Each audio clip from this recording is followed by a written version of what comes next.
Madagasikara mandroso malagasy miara-mientana amin'ny fitiavan-tanindrazana.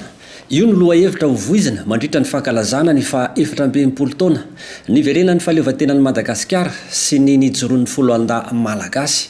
Nosatarina tamin'ny fomba ofisialy ny zoma 7 Jona 2024 teo amin'ny lapan'ny tanànan'Antananarivo ny fankalazana izany tsingerin-taona manana ny lanjany ho an'ny firenena sy ny vahoaka malagasy izany.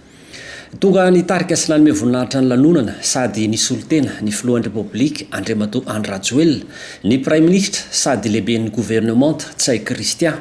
Notron'ireo lehibena androm-panjakana isa-tokony eto amin'ny firenena, sivily sy miaramila ary ny mponina Antananarivo.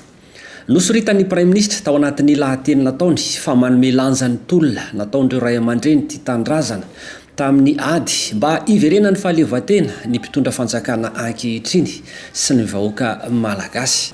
Isika vahoaka malagasy tsy vaky volo, tompoky lahy sy tompoky vavy, manatitra ny fiarabanantsika mianakavy ny tenako amin'izao fotoana lehibe izao izay anombotsika tokoa amin'ny fomba ofisialy ny fankalazana ny fa-efatra-ambinipolo taona iverenan'ny fahaleovantena antsika sy nijoroan'ny foloalindahy malagasy. Zava-dehibe tokoa amintsika malagasy izao vaninandro izao satria ny firenentsika dia firenena fototra amin'ny tantara izay niainan'ny malagasy. Ny firenentsika dia firenena manany ny fiandrianany ary nasehontsika zany tamin'ny tantaran'ity firenentsika ty toa anatin'ny taona maro.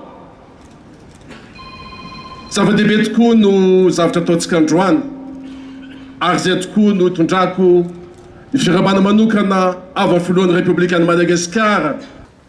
Nanentana ihany koa ny Prime Ministre mba hananganana ny isa-tokantrano ny sainam-pirenena hanehoana ny firaisan-kina sy ny maha-malagasy manana ny fiandrianany antsika. Notohizana tamin'ny fitsidiana ny fampiratiana ireo rakitsary maneho ny tantaran'ny Madagasikara tao anatin'ny lapan'ny tanàna ny fotoana.